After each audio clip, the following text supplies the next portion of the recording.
Vous êtes le patron de la droite à La Réunion. Non, je suis élu président des Républicains pour 2 ans et demi jusqu'à 2018. Je suis un laboureur de Madagascar et de l'Indonésie, mais de la côte ouest de Madagascar. Je suis pas au plateau, je suis pas est, je suis ouest. Oh, Bélo-sur-Mer, Andamadoc, voilà. Et puis après, tu montes beaucoup plus haut. Je suis un amoureux des îles Mitsu. Saramatine, Nocérange, et Petite Mitsu et Grande Mitsu. Je crois qu'on a beaucoup à apprendre des Malgaches sur leur savoir-faire dans certains domaines. Déjà, quand on va à Madagascar, on est admiratif de ce qu'ils font avec pas grand-chose. Hein, là, c'est une chose très.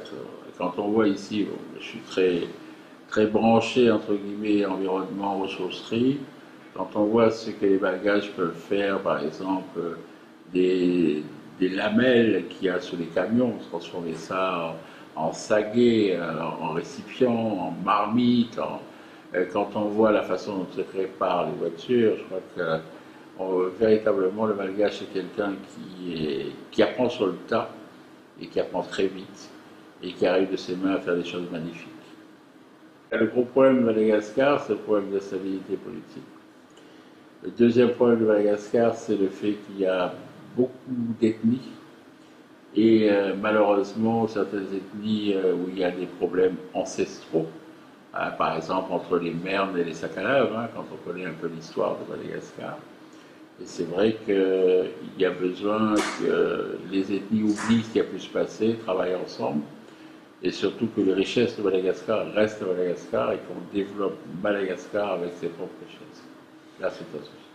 Je pense que beaucoup de jeunes seraient transformés s'ils allaient, par exemple, dans le sud malgache, créer des puits. Il faut savoir qu'un puits, ça ne coûte pas énormément. Dans le sud malgache, de mémoire, un puits, c'est à peu près 150 euros. Et la création d'un puits avec des jeunes qui le feraient permet véritablement à tout un village de revivre, éviterait des gamins d'envoi de 7-8 ans faire des fois des dizaines de kilomètres pour aller chercher de l'eau. Hein, là aussi, c'est une chose.